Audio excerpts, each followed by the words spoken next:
This is your Barbados Today Evening News Update for Friday, July 5th. So glad you could join us. I'm Fernella Wedderburn. Our top story. Workmen from the National Housing Corporation began work today to seal the 100-foot well in the Pine Housing Estate in which 17-year-old Kyrique Boyce lost his life. But they came under some pressure from residents who insisted that they were a little too late. The residents maintain that their concerns have been ignored for too long, and some warned the NHC would face legal action. Them have done nothing so far. You could look at sign. They done no brain material at this time. Since yesterday happened and all in the book you're talking, then should have get this organized the first thing this morning. No, at this time. We're not this way. They got to bring steel, everything. But everything crack out here. Look. Why now that Kyrique they find all this material to turn out here today? When we don't want help. I got a big man hole in my yard that house they come and dig years ago. And I got a little child living there, and there's the sheep beside the peas all the time. So tell me where they find the material and all that big equipment now that they can turn it here right today. And they can get in the truck and run and talk about they fear for their life. Nobody can do one or nothing. We just want to know where to find this equipment from that one can turn it here right today after the woman lost a child. Meanwhile, Minister in the Ministry of Housing, Charles Griffith, visited the scene and he promised that the wells would be permanently sealed with concrete.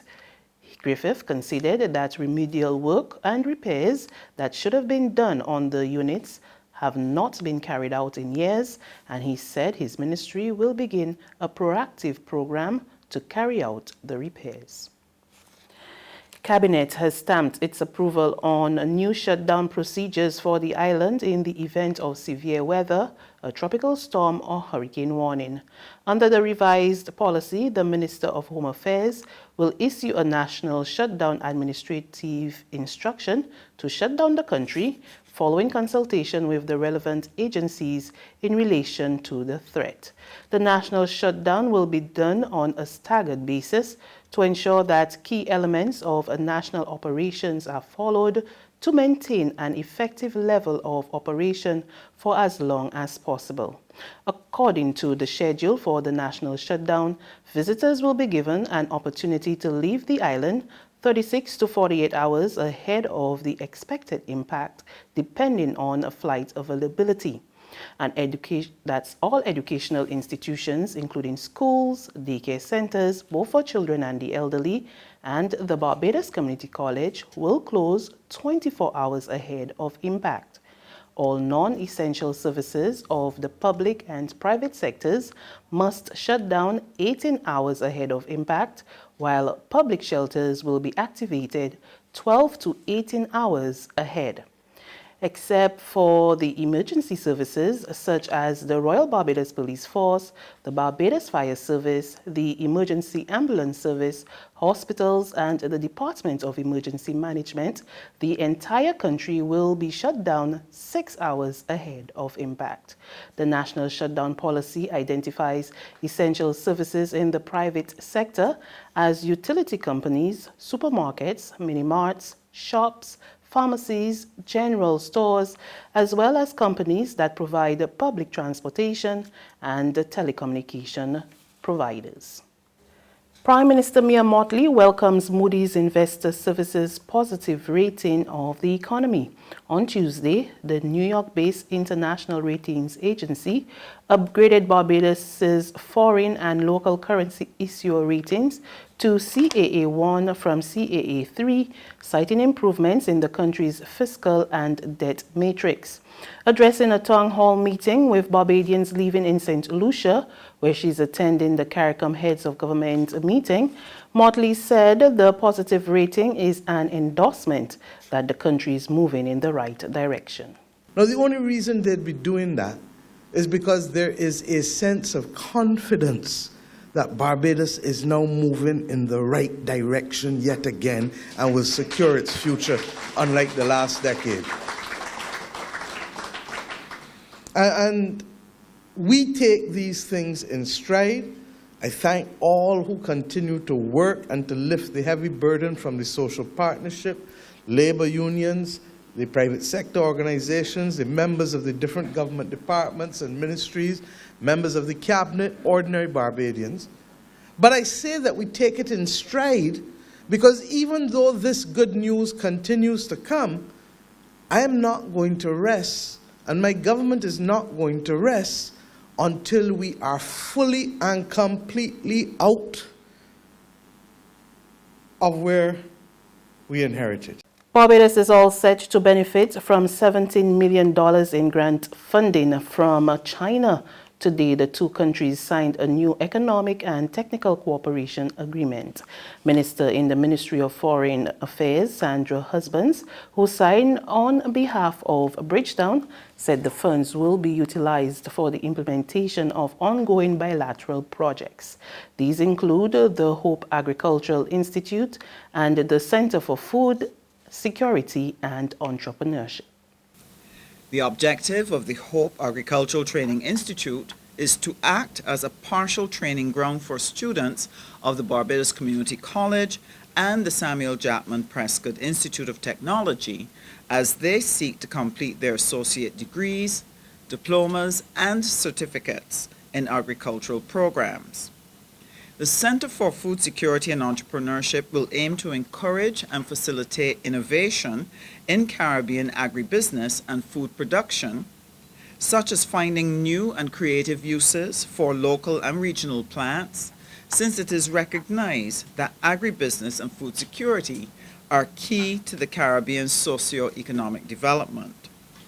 The Hope Agricultural Training Institute and the UWI Center for Food Security and Entrepreneurship represent the largest cooperation between Barbados and China in the area of agriculture. There's regional and international news after this short break.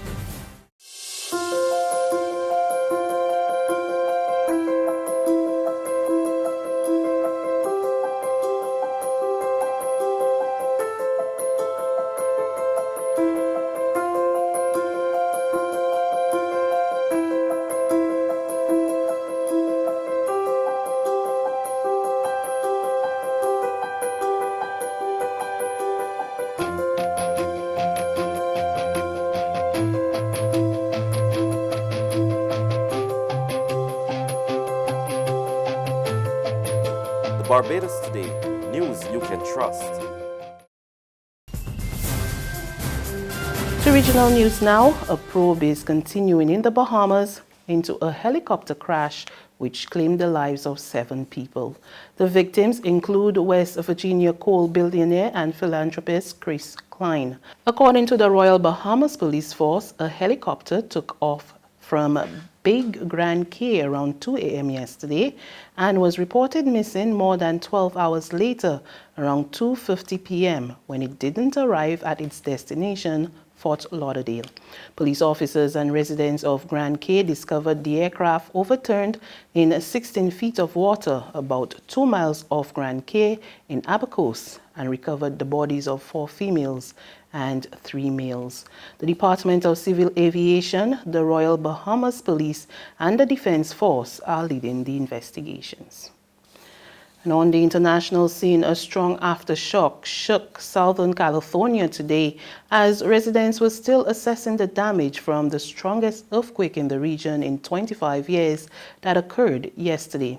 The 5.4 magnitude aftershock, the biggest so far, struck the same desert region as Thursday's earthquake. More in this report from Reuters Television. It was the strongest earthquake to hit Southern California in more than 2 decades. The whine, all I heard was just...